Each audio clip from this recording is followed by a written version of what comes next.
राधे राधे। प्रणाम सभी को। वसुदेव सुतं देवं कंस चाणूरमर्दनम देवकी परमानंदम कृष्णं वंदे जगद्गुरुम। कल श्लोक 11 के आधे तक हो गया था, क्योंकि ये फ़ोन अपने आप ही बीच में बंद हो गया था, पता नहीं कैसे। तो अब वहीं से शुरू करेंगे।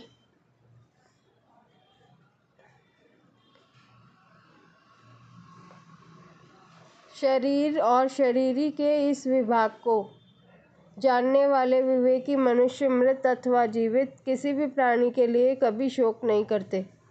उनकी दृष्टि में बदलने वाले शरीर का विभाग ही अलग है और न बदलने वाले शरीरी अर्थात स्वरूप की सत्ता का विभाग ही अलग है। गीता का उपदेश शरीर और शरीरी के भेद से आरंभ होता है। दूसरे दार्शनिक ग्रंथ तो आत्मा और अनात्मा का इदंता से वर्णन करते हैं, पर गीता इदंता से आत्मा अनात्मा का वर्णन न करके सबके अनुभव के अनुसार देह देही शरीर शरीरी का वर्णन करती है। यह गीता की विलक्षणता है। साधक अपना कल्याण चाहता है तो उसके लिए सबसे पहले यह जानना आवश्यक है कि मैं कौन हूँ। अर्जुन ने भी अपने कल्याण का उपाय पूछा है। यश्रेयस्या निश्चितम ब्रूहि तन्मे। देह और देही का भेद स्वीकार करने से ही कल्याण हो सकता है।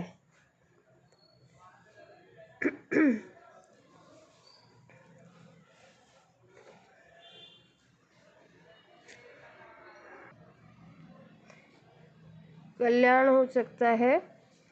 जब तक मैं देह हूँ यह भाव रहेगा तब तक चिंता ही उपदेश, कितना ही उपदेश सुनते रहे और साधन भी करते रहें, पर कल्याण नहीं होगा। जो वस्तु अपनी न हो उसको अपना मान लेना और जो वस्तु वास्तव में अपनी हो उसको अपना न मानना बहुत बड़ी भूल है। अपनी वस्तु वही हो सकती है जो सदा हमारे साथ रहे और हम सदा उसके साथ रहें। शरीर एक क्षण भी हमारे साथ नहीं रहता और परमात्मा निरंतर हमारे साथ रहते हैं। कारण कि शरीर की सजातीयता संसार के साथ है और हमारी अर्थात शरीरी की सजातीयता परमात्मा के साथ है। इसलिए शरीर को अपना मानना और परमात्मा को अपना न मानना सबसे बड़ी भूल है। इस भूल को मिटाने के लिए भगवान गीता में सबसे पहले शरीर शरीरी के भेद का वर्णन करते हैं और साधक को उद्बोधन करते हैं कि जिसकी मृत्यु होती है वह तुम नहीं हो, अर्थात तुम शरीर नहीं हो, तुम ज्ञाता जानने वाले हो। शरीर ज्ञेय जानने में आने वाला है। तुम सर्वदेशीय हो, नित्यः सर्वगतः येन सर्वमिदं ततं। शरीर एक देशीय है। तुम चिन्मय लोक के निवासी हो, शरीर जड़ संसार का निवासी है। तुम मुझ परमात्मा के अंश हो, ममैवांशो जीवलोके। शरीर प्रकृति का अंश है। मनः शस्त्राणि इंद्रियाणि प्रकृतिस्थानि। तुम निरंतर अमरता में रहते हो, शरीर निरंतर मृत्यु में रहता है। शरीर की क्षति से तुम्हारी किंचित मात्र भी क्षति नहीं होती, अतः शरीर को लेकर तुम्हें शोक चिंता भय आदि नहीं होने चाहिए। शरीरी किसी शरीर से लिप्त नहीं है, इसलिए उसको सर्वव्यापी कहा गया है। सर्वगतः येन सर्वमिदं ततं। तात्पर्य हुआ कि साधक का स्वरूप सत्ता मात्र है, अतः वास्तव में वह शरीरी नहीं है, प्रत्युत अशरीरी है। इसलिए भगवान ने उसको अव्यक्त भी कहा है। अव्यक्तः अव्यक्तादीनि भूतानि। शरीर प्रतिक्षण नष्ट होने वाला और असत है। असत की सत्ता विद्यमान नहीं है। नासतो विद्यते भावः। जिसकी सत्ता विद्यमान नहीं है, ऐसी असत शरीर को लेकर साधक शरीरी कैसे हो सकता है। इसलिए साधक शरीर भी नहीं है और शरीरी भी नहीं है। परंतु इस प्रकरण में भगवान ने साधकों को समझाने की दृष्टि से उस सत्ता मात्र स्वरूप को शरीरी नाम से कहा है। शरीरी कहने का तात्पर्य यही बताना है कि तुम शरीर नहीं हो। जिस समय हम शरीर और शरीरी का विचार करते हैं उस समय भी शरीर और शरीरी वैसे ही है, और जिस समय विचार नहीं करते उस समय भी वे वैसे ही हैं। विचार करने से बुद्धि वस्तु स्थिति में तो कोई फर्क नहीं पड़ता, पर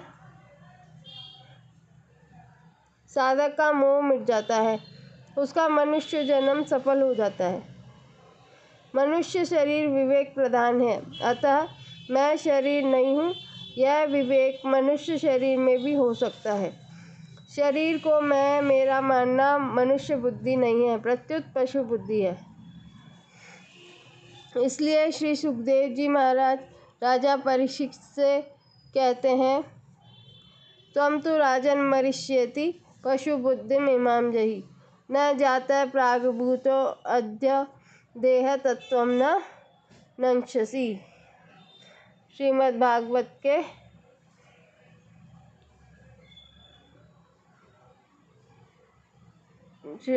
जी का श्लोक है ये। हे राजन, अब तुम यह पशु बुद्धि छोड़ दो कि मैं मर जाऊंगा।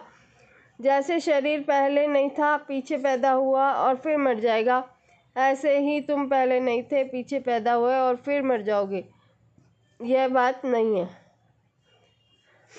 सत तत्व को लेकर शोक करना अनुचित क्यों है, इस शंका के समाधान के लिए आगे 2 श्लोकों में कहते हैं, न त्वेवाहं जातुनासं न त्वं नेमे जनाधिपः न चैव न भविष्यामः सर्वे वयमतः परम्। किसी काल में मैं नहीं था और तू नहीं था, तथा ये राजा लोग नहीं थे, यह बात भी नहीं है, और इसके बाद भविष्य में मैं, तू और राजा लोग हम सभी नहीं रहेंगे, यह बात भी नहीं है। व्याख्या। मात्र संसार में 2 ही वस्तुएं हैं, शरीरी सत और शरीर असत। ये दोनों ही असोच्य हैं, अर्थात शोक न शरीरी को लेकर हो सकता है न शरीर को लेकर, कारण कि शरीरी का कभी अभाव होता ही नहीं और शरीर कभी रह सकता ही नहीं। इन दोनों के लिए पूर्व श्लोक में जो असोच्यान पद आया है उसकी व्याख्या आप शरीरी की नित्यता और शरीर की अनित्यता के रूप में करते हैं। न त्वेवाहं जातु नाशम जनाधिपः। लोगों की दृष्टि से मैंने जब तक अवतार नहीं लिया था तब तक मैं इस रूप से, कृष्ण रूप से सबके सामने प्रकट नहीं था, और तेरा जब तक जन्म नहीं हुआ था तब तक तू भी इस रूप में, अर्जुन रूप में सबके सामने प्रकट नहीं था, तथा इन राजाओं का भी जब तक जन्म नहीं हुआ था तब तक ये भी इस रूप में सबके सामने प्रकट नहीं थे, परंतु मैं, तू और ये राजा लोग इस रूप से प्रकट न होने पर भी पहले नहीं थे, ऐसी बात नहीं है। यहाँ मैं, तू और ये राजा लोग पहले थे ऐसा कहने से ही काम चल सकता था, पर ऐसा न कहकर मैं, तू और ये राजा लोग पहले नहीं थे ऐसी बात नहीं है, ऐसा कहा गया है। इसका कारण यह है कि पहले नहीं थे ऐसी बात नहीं, ऐसा कहने से पहले हम सब जरूर थे, यह बात दृढ़ हो जाती है। तात्पर्य यह हुआ कि नित्य तत्व सदा ही नित्य है, इसका कभी अभाव था ही नहीं। जातु कहने का तात्पर्य है कि भूत, भविष्य और वर्तमान काल में तथा किसी भी देश, परिस्थिति, अवस्था, घटना, वस्तु आदि में नित्य तत्व का किंचन मात्र भी अभाव नहीं हो सकता। यहाँ अहम पद देकर भगवान ने एक विलक्षण बात कही है।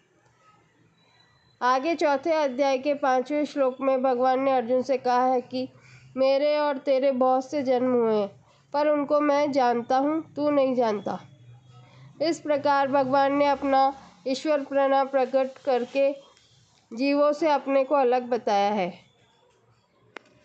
परंतु यहाँ भगवान जीवों के साथ अपनी एकता बता रहे हैं। इसका तात्पर्य है कि वहाँ 4थे अध्याय के 5वें श्लोक में भगवान का आशय अपनी महत्ता, विशेषता प्रकट करने में है, और यहाँ भगवान का आशय तात्विक दृष्टि से नित्य तत्व को जानने में है। न चैव वयमतः परम। भविष्य में शरीर की ये अवस्थाएं नहीं रहेंगी और एक दिन ये शरीर भी नहीं रहेंगे, परंतु ऐसी अवस्था में भी हम सब नहीं रहेंगे यह बात नहीं है, अर्थात हम सब जरूर रहेंगे। कारण कि नित्य तत्व का कभी अभाव था ही नहीं और होगा भी नहीं। मैं, तू और राजा लोग, हम सभी पहले नहीं थे यह बात भी नहीं है और आगे नहीं रहेंगे यह बात भी नहीं है। इस प्रकार भूत और भविष्य की बात तो भगवान ने कह दी, पर वर्तमान की बात भगवान ने कही नहीं। इसका कारण यह है कि शरीरों की दृष्टि में तो हम सब वर्तमान में प्रत्यक्ष ही हैं, इसमें कोई संदेह नहीं है। इसलिए हम सब अभी नहीं हैं यह बात नहीं है, ऐसा कहने की जरूरत नहीं है।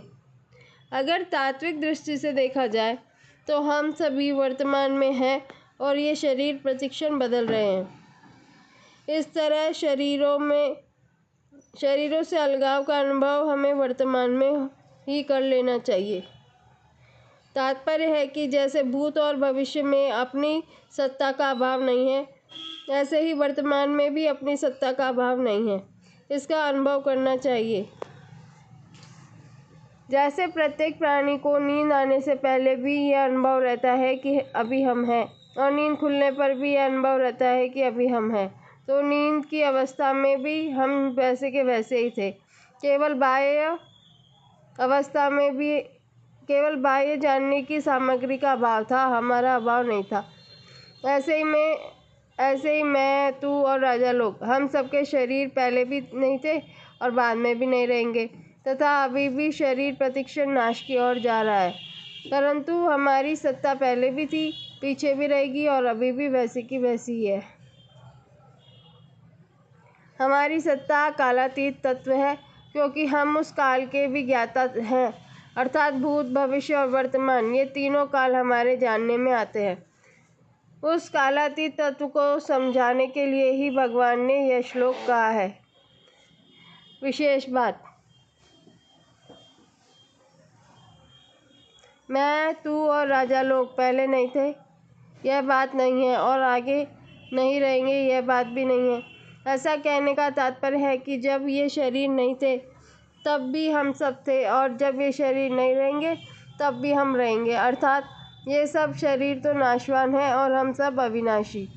ये शरीर पहले नहीं थे और आगे नहीं रहेंगे, इससे शरीरों की अनित्यता सिद्ध हुई, और हम सब पहले थे और आगे रहेंगे, इससे सबके स्वरूप की नित्यता सिद्ध हुई।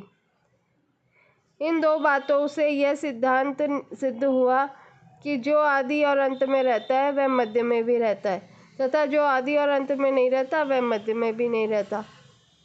जो आदि और अंत में नहीं रहता वह मध्य में कैसे नहीं रहता, क्योंकि वह तो हमें दिखता है। इसका उत्तर यह है कि जिस दृष्टि से, अर्थात जिन मन, बुद्धि और इंद्रियों से दृश्य का अनुभव हो रहा है, उन मन, बुद्धि, इंद्रियों सहित वह दृश्य प्रतिक्षण बदल रहा है, वह एक क्षण भी स्थायी नहीं है। ऐसा होने पर भी जब स्वयं दृश्य के साथ तादात्म्य कर लेता है तब वह दृष्टा अर्थात देखने वाला बन जाता है। जब देखने के साधन मन, बुद्धि, इंद्रियां और दृश्य, मन, बुद्धि, इंद्रियों के विषय, ये सभी एक क्षण भी स्थायी नहीं रहते, तो देखने वाला स्थायी कैसे सिद्ध होगा। तात्पर्य है कि देखने वाले की संज्ञा तो दृश्य और दर्शन के संबंध में ही है। दृश्य और दर्शन से संबंध न हो तो देखने वाले की कोई संज्ञा नहीं होती, प्रत्युत उसका आधार रूप तो नित्य तत्व है, वही रह जाता है। उस नित्य तत्व को हम सबकी उत्पत्ति, स्थिति और प्रलय का आधार और संपूर्ण प्रतीतियों का प्रकाशक कह सकते हैं, परंतु ये आधार और प्रकाशक नाम भी आधेय और प्रकाश्य के संबंध से ही है। आधेय और प्रकाश्य के न रहने पर भी उसकी सत्ता जो की त्यों ही है। उस सत्य तत्व की तरफ जिसकी दृष्टि है उसको शोक कैसे हो सकता है, अर्थात नहीं हो सकता। इसी दृष्टि से मैं, तू और राजा लोग स्वरूप से असोच्य है। परिशिष्ट भाव, इस श्लोक में परमात्मा और जीवात्मा के साधर्म का वर्णन है। भगवान कहते हैं कि मैं कृष्ण रूप से, तू अर्जुन रूप से, तथा सब लोग राजा रूप से पहले भी नहीं थे और आगे भी नहीं रहेंगे, पर सत्ता रूप से हम सब पहले भी थे और आगे भी रहेंगे। तात्पर्य है कि मैं, तू और राजा लोग, ये तीनों शरीरों को लेकर तो अलग अलग हैं, पर सत्ता को लेकर एक ही हैं। शरीर तो पहले भी नहीं थे और बाद में भी नहीं रहेंगे, पर स्वरूप की सत्ता पहले भी थी और बाद में भी रहेगी और वर्तमान में भी है। जब ये शरीर नहीं थे तब भी सत्ता थी और जब ये शरीर नहीं रहेंगे तब भी सत्ता रहेगी। एक सत्ता के सिवाय कुछ नहीं है। मैं, तू तथा ये राजा लोग, ऐसा कहने का तात्पर्य है कि परमात्मा की सत्ता और जीव की सत्ता एक ही है, अर्थात है और हूँ दोनों में एक ही चिन्मय सत्ता है। मैं अहम के संबंध से ही हूँ है। अगर मैं अहम का संबंध न रहे तो हूँ नहीं रहेगा, प्रत्युत है ही रहेगा। वह है अर्थात चिन्मय सत्ता मात्र ही हमारा स्वरूप है। शरीर हमारा स्वरूप नहीं है, इसलिए शरीर को लेकर शोक नहीं करना चाहिए।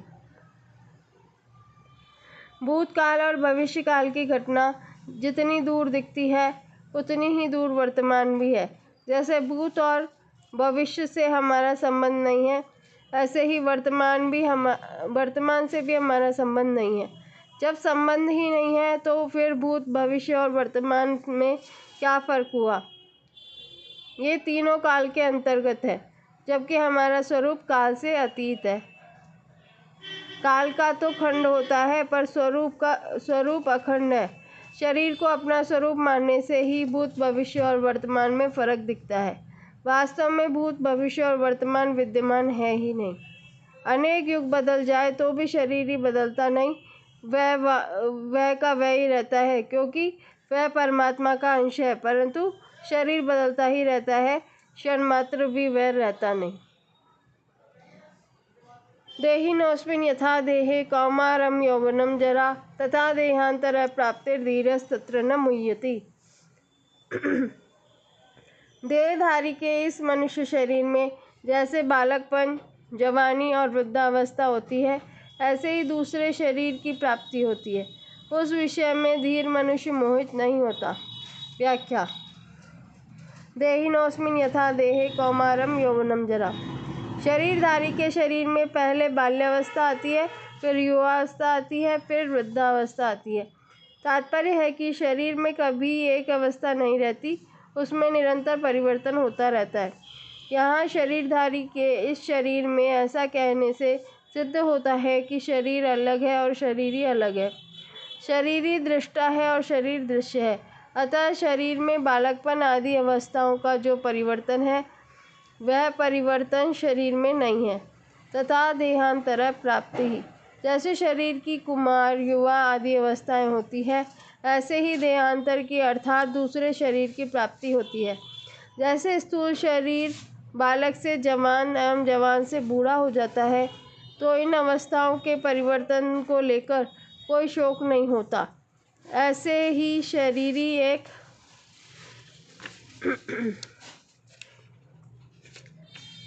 शरीर से दूसरे शरीर में जाता है और इस विषय में भी शोक नहीं होना चाहिए। ऐसे स्थूल शरीर के रहते रहते कुमार, युवा आदि अवस्थाएं होती हैं। ऐसे ही सूक्ष्म और कारण शरीर के रहते रहते देहांतर की प्राप्ति होती है, अर्थात जैसे बालकपन, जवानी आदि स्थूल शरीर की अवस्थाएं हैं, ऐसे ही देहांतर की प्राप्ति, मृत्यु के बाद दूसरा शरीर धारण करना सूक्ष्म और कारण शरीर की अवस्था है। स्थूल शरीर के रहते रहते कुमार आदि अवस्थाओं का परिवर्तन होता है।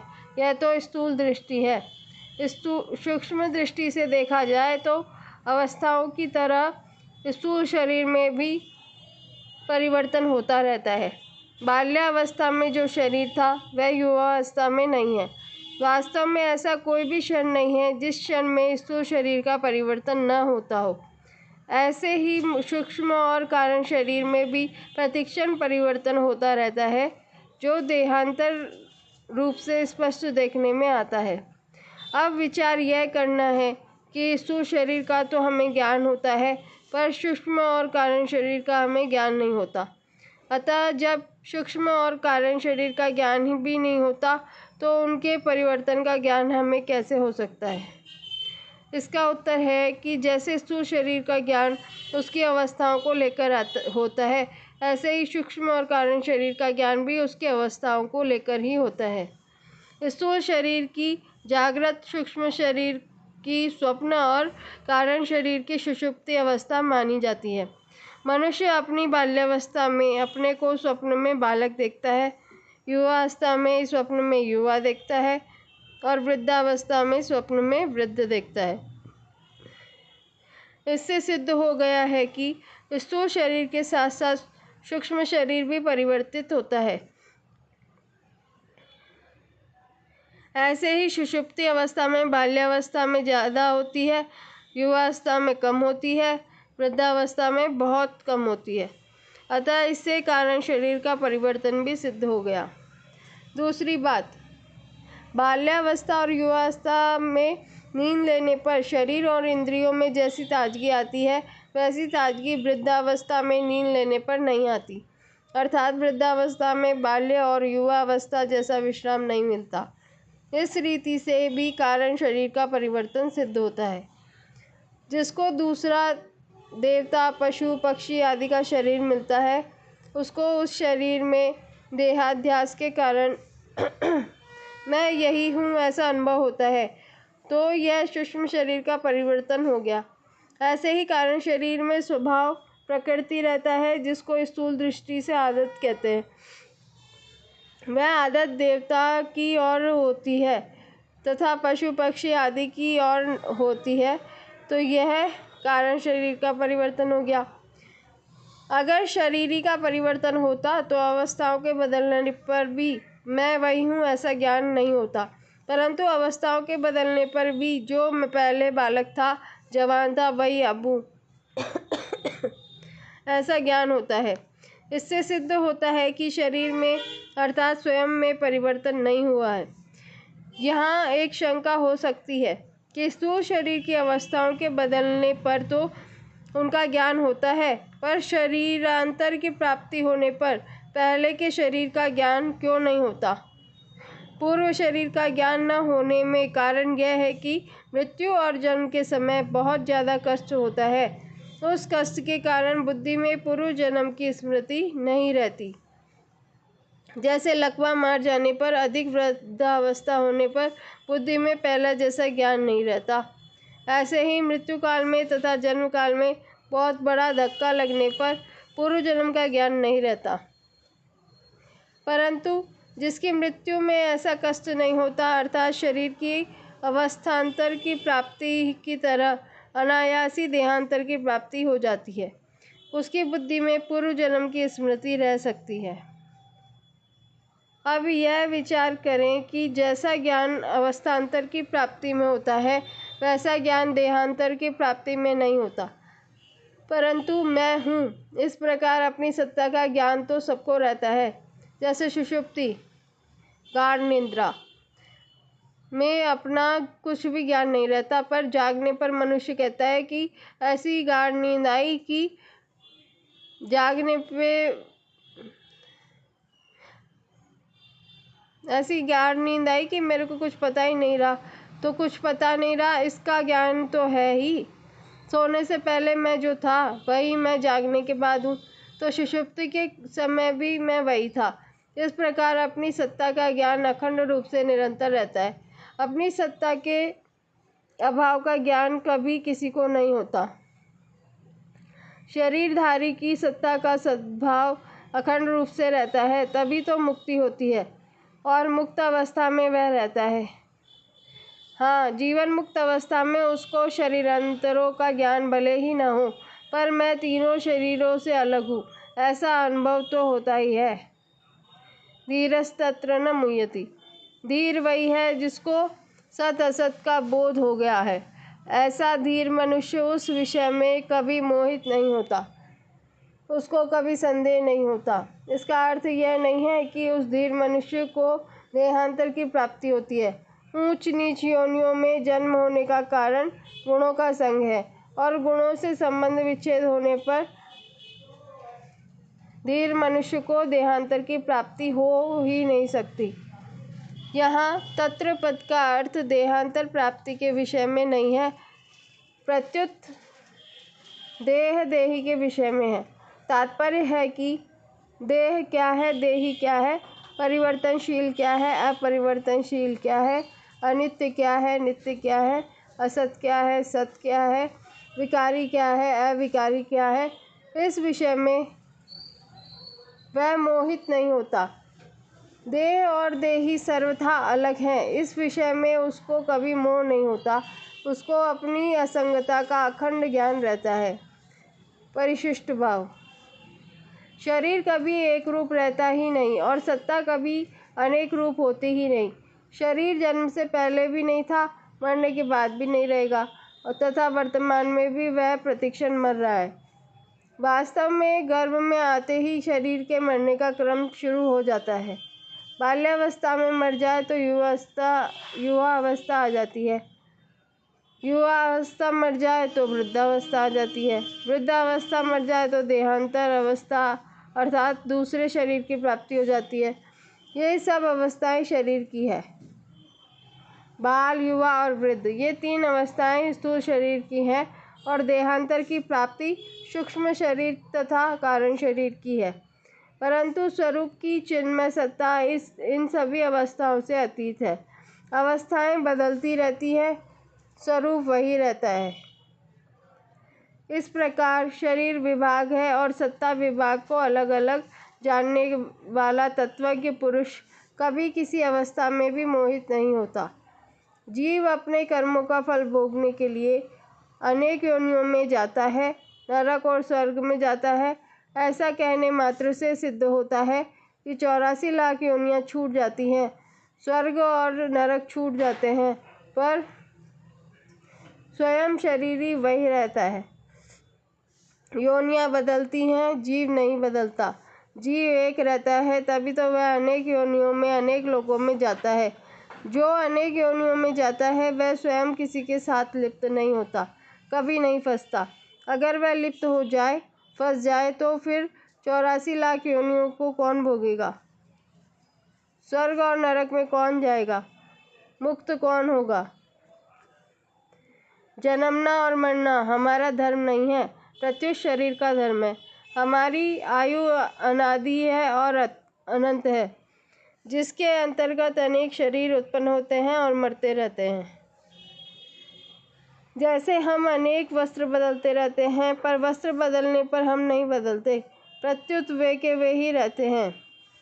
ऐसे ही अनेक योनियों में जाने पर भी हमारी सत्ता नित्य निरंतर ज्यों की त्यों रहती है। तात्पर्य है कि हमारी स्वतंत्रता और असंगता स्वतः सिद्ध है। हमारा जीवन किसी एक शरीर के अधीन नहीं है।